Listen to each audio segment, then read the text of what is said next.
Eu tenho mais de 30 anos de vida profissional, comecei minha carreira profissional na IBM Brasil, por onde atuei por mais de 20 anos. Depois trabalhei em outras empresas, multinacionais, empresas nacionais. Há 10 anos eu atuo como headhunter. Eu sou sócio responsável pelo segmento de tecnologia, telecom e meios de pagamento.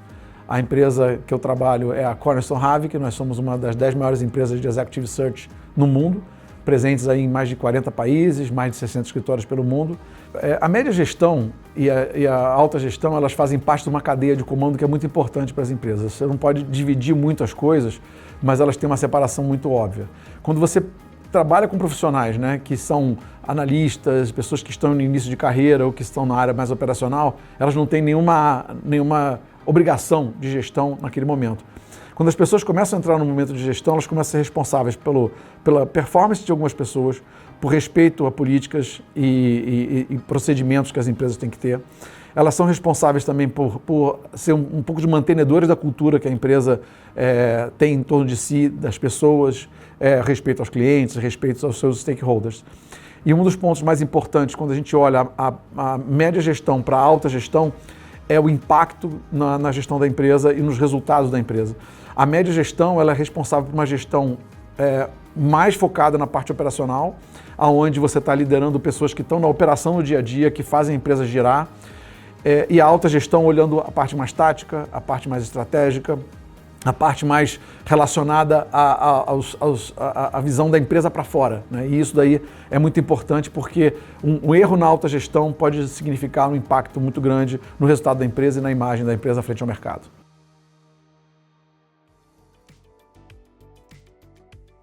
Um dos pontos mais críticos, né, que a gente vê quando está avaliando um candidato são 4, na verdade. A gente olha as competências dessa pessoa, da formação acadêmica de onde ela veio, experiências, né, por que essa pessoa já passou na vida, o que ela já fez, traços profissionais, traços pessoais da pessoa, né, e principalmente as motivações dela.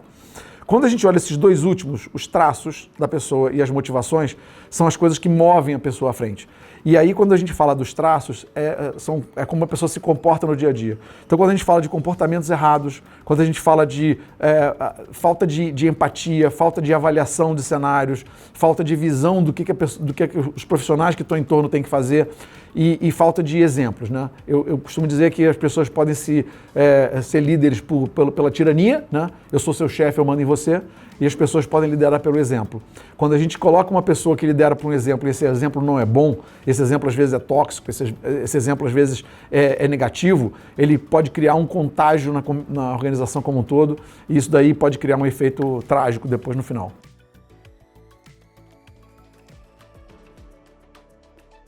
As menos óbvias, que as pessoas costumam às vezes deixar em segundo plano, são relacionadas à parte muito mais de como você absorve e trabalha bem as informações que você tem. Como qualquer profissional seja alta gestão, nível operacional, presidente, não importa, elas devem dar e receber feedbacks. E quando elas recebem feedback e conseguem trabalhar bem esse feedback, trazer esse feedback de uma forma que eles processem isso e ao processar isso eles transformem o comportamento dele ou dela de uma forma mais positiva para o trabalho, isso ajuda muito. Então eu diria que da característica menos óbvia, a questão de poder escutar, tá aberto ao diálogo, tá aberto ao entendimento daquilo que está sendo dito e sem desprezar e sem ter uma prepotência, uma arrogância de que eu sendo chefe, eu mando, né? Quando você fala que é chefe, quem tem chefe é índio, né? Eu costumo dizer. Então assim, você tem que tomar cuidado porque você está liderando pessoas que estão te observando o tempo todo e você, por ser observado, tem que observar as pessoas que estão ao seu entorno também. Uma outra característica que é importante também, que a gente olha muito nos candidatos, é a questão da pessoa tomar riscos calculados. Todo mundo fala assim, não, mas eu sou uma pessoa que toma riscos, mas depende de onde a pessoa está colocada. Quando a pessoa é um vendedor, talvez ela possa tomar alguns riscos, ser um pouco mais impulsiva, ela pode tentar ir um pouco mais longe na tomada de riscos, porque faz parte ela se lançar ao mercado. Quando a gente está falando de um diretor financeiro, de um diretor de auditoria, a tomada de risco, nesse caso, pode ser perigosa para a empresa.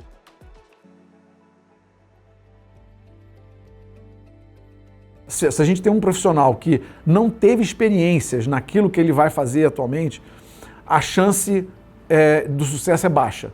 Porque a tendência de alguém que teve experiências de ter passado pelas mesmas situações ou ser exposto a determinado tipo de situação dentro de uma empresa onde ele pôde avaliar ou viver aquilo intensamente, ele tem mais chance de repetir aquilo ali. E ao fato de repetir pelo caminho bom, que ele sabe que vai dar certo, ele pode repetir pelo caminho de que isso aqui não vai dar certo, então eu vou repetir porque eu não vou fazer isso. Ou eu posso fazer a alternativa A e a alternativa B. As alternativas são, às vezes, complementares, às vezes elas são excludentes. Mas saber, às vezes, que, de novo, na questão de tomada de risco que eu falei agora há pouco, você tomar um risco calculado em alguma alternativa, mas pelo menos você sabe o que você está fazendo, é importante. Então, isso histórico é fundamental porque a pessoa precisa trazer essa bagagem, né? A questão da atitude, do potencial que você também comentou, isso também depende, porque, assim, às vezes, num processo de autogestão, você está colocando um profissional ali que vai ter um outro passo ou outros passos de carreira dali para frente. Avaliar isso, de repente, numa entrevista, às vezes pode ser um pouco precoce, porque vai depender da próxima experiência da pessoa para ver se ela vai conseguir galgar esses próximos passos. Então, na verdade, o que você tem que ver é o quanto que ela está aberta a aprender. Uma pessoa que aprende a aprender significa que ela entra num novo ambiente, onde ela está trabalhando, ela está aprendendo, ela está convivendo com outras pessoas, com outros clientes, com outros interlocutores, e ela, ao aprender aquilo ali, ela vai crescendo no conhecimento dela. E isso daí vai levar ela a novos passos. Então a gente tenta detectar mais se a pessoa é uma pessoa de long life learning, né, de aprender ao longo da vida, uma pessoa que está preocupada em estar sempre se renovando e sempre se reinventando. Então, quando a gente olha a autogestão de uma forma geral, a gente olha o candidato de uma forma isolada, mas também tem um outro ponto. A gente tem que olhar o contexto que a pessoa vai ser colocada. Se é um mandato que ele vai entrar numa confusão organizacional, se é um mandato de crescimento, se é um mandato de reorganização, se é um mandato de fazer a cultura mudar da empresa como um todo, a gente tem que avaliar se esse profissional teve essas experiências e se, além das experiências, se ele tem essa habilidade para conduzir esse novo mandato.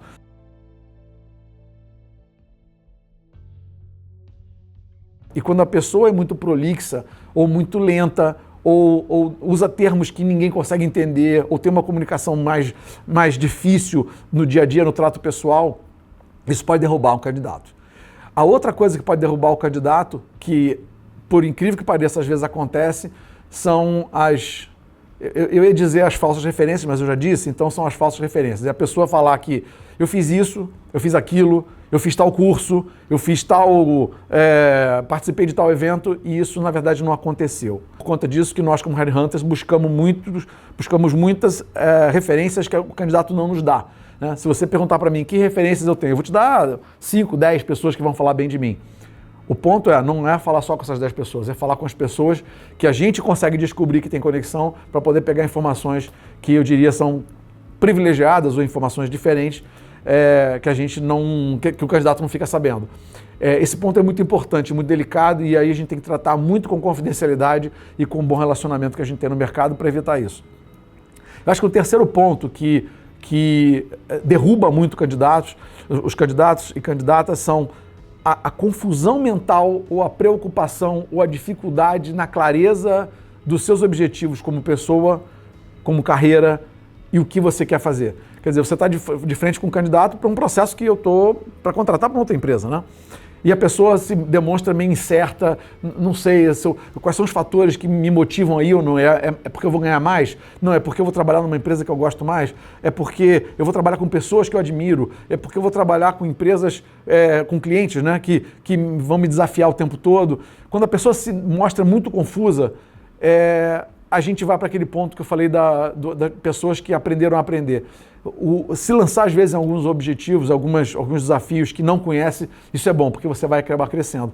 E aí a pessoa acaba caindo por terra nesse momento, porque demonstra uma certa confusão mental ou confusão de objetivos e motivadores.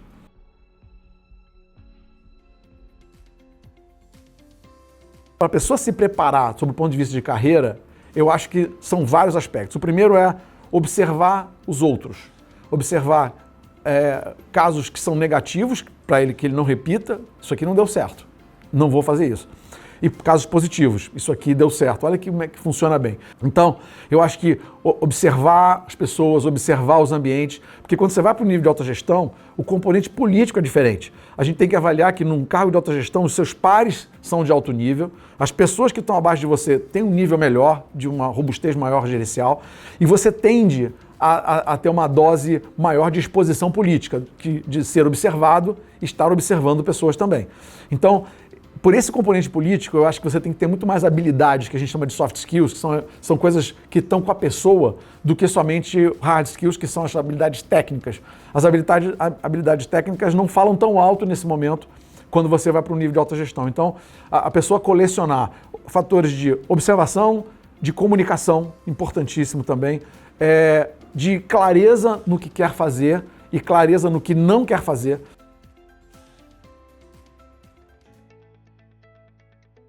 O que acontece nessa hora é que a pessoa, para se preparar para isso daí, ela tem que ter uma base muito boa, abaixo de que algum componente técnico, algum componente de hard skills ela tem que trazer com ela. Então, se é uma pessoa de finanças, vem conhecendo auditoria, tesouraria, contabilidade, tudo isso, mas ela chegou num nível onde ela vai olhar vendas, onde ela vai olhar tecnologia, recursos humanos, vai olhar toda a camada de gestão da empresa. Nesse momento, ela tem que ter a habilidade para identificar quais são os líderes importantes e como é que ela vai construir aquele time de líderes ali embaixo. E aí vem mais uma habilidade de construção de time e identificação de talentos. Tem pessoas que estão indo bem e com alguns toques aquela pessoa melhora. Tem pessoas que não estão indo tão bem. Você dá uma primeira conversada. A pessoa recuperou? Tá tudo certo. A pessoa não recuperou? Você tem que dar o segundo feedback e talvez, às vezes, uma mensagem dura do tipo, olha, se continuar assim, não vamos seguir em frente. Porque a pessoa não pode ser surpreendida, porque vou sair e de repente o meu chefe não me falou nada. E tem situações onde o bom líder já verifica o seguinte, essa pessoa, do jeito que está indo, ela não conecta com os outros, ela não conecta com os meus valores, a minha vontade de seguir nessa estratégia, e da forma como ela está indo, é melhor eu trocar logo. E aí, é melhor um fim horroroso do que um horror sem fim. Faz a troca, substitui a pessoa, dá a mensagem para a companhia de que, olha, aconteceu, fizemos a troca, mas foi necessário e segue em frente. Então, eu acho que esses pontos são importantes, porque tudo isso compactua com um ponto importantíssimo, que é onde a pessoa tem que mais se conectar, olhar a estratégia da empresa. Por mais que você esteja num cargo mais júnior, numa gerência média ou gerência de alta gerência, a questão toda é você estar dentro de uma estratégia corporativa que tem que ir para um caminho. E esse caminho você tem que entender claramente, tem que identificar se existem alguns tipos de desvios que estão acontecendo por uma questão de mercado, por uma questão de concorrência, e nesse momento você conseguir fazer de uma forma muito clara a sua mudança de olhar, né? Então, quando a pessoa olha a estratégia e fica de olho no que está acontecendo, e com o mercado, com os concorrentes, etc., isso facilita muito para a pessoa poder mudar para esse patamar de cima, porque nessa hora a pessoa começa a ver o negócio de uma maneira diferente, e não na sua atividade do dia a dia que está fazendo ali, e sim olhar uma corporação como uma coisa viva, né? Resumindo naquela frase que você pediu, né? Mantenha seu foco de uma forma muito constante nas atividades que outros estão desempenhando, nas suas atividades e as suas atitudes, e não deixe de lado a estratégia em momento algum, porque esse tipo de desvio desses pontos podem trazer aí a carreira para algum tipo de fracasso.